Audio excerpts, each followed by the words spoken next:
The legend of a graph is an essential element of a data visualization, but one that rarely gets the attention it deserves, and where all too often we see the default options being used.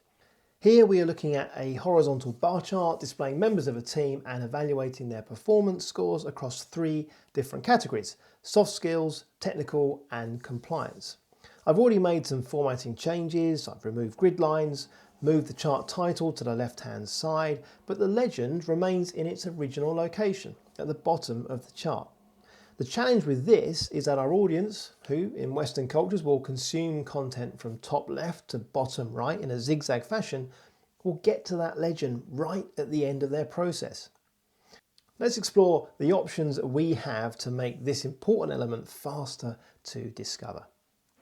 The first suggestion is a simple one. Move the default legend to the top. I'm now providing this critical component earlier in that top left to bottom right zigzagging process. To move the legend, I will right click on the legend, format legend, and then in the legend options, just select top. That brings our legend just below the chart title. That's better, but looking at the graph, the alignment of the legend and the chart title is off. So I'm going to delete it and create my own custom version.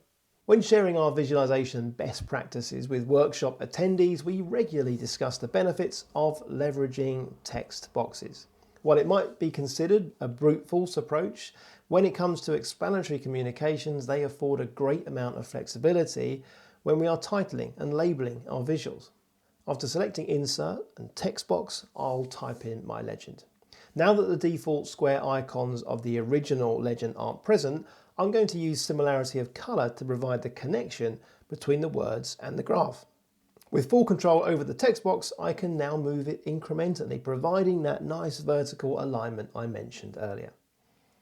If this subtitle style still feels a little bit too detached from the bars, then an alternative is to separate the items into individual text boxes and place them next to the topmost bars.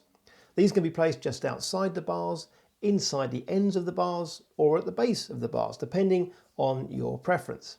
This approach also works well with line charts. If we consider a time series view of this data, focusing on the previous year's results for one particular team member, I can simply position the text boxes next to the ends of the lines, again using similarity of color to help reinforce the relationship between the line and the label. This more manual approach works well if I'm only going to be using this visual once. But if I'm going to be updating my data in any way, perhaps refreshing the performance values, then I can be a little bit more sophisticated and look to update my legend automatically. To demonstrate this, let us turn back to our bar chart from earlier. The first step is to add data labels to the graph. I'm going to click on the data series and then right click Add Data Labels. As you can see, this has added the number to the bars. Now instead of the quantitative value, I'm going to replace it with the series name. To do this, I'll right click on the labels, select Format Data Labels, and then within the formatting window, go to the graph icon. Now within the Label Contains options, I'll click Series Name and then untick the Value and Show Leader lines.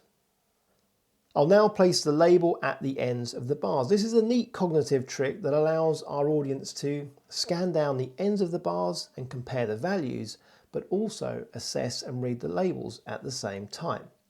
Finally, I'll format the text and remove the redundant labels in each of the subsequent bars. When doing this, just make sure you wait a second after clicking the labels before clicking again to isolate that specific label. Then hit delete. I'll repeat the process for the remaining bars, and now if the values change, the label moves with it. And this same approach can be used with our line graph. One point to note is I can't change the order of the elements selected. In this case, the series name comes before the value.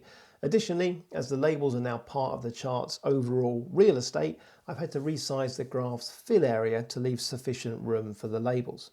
And any changes I make to the data will automatically now reflect within our labels.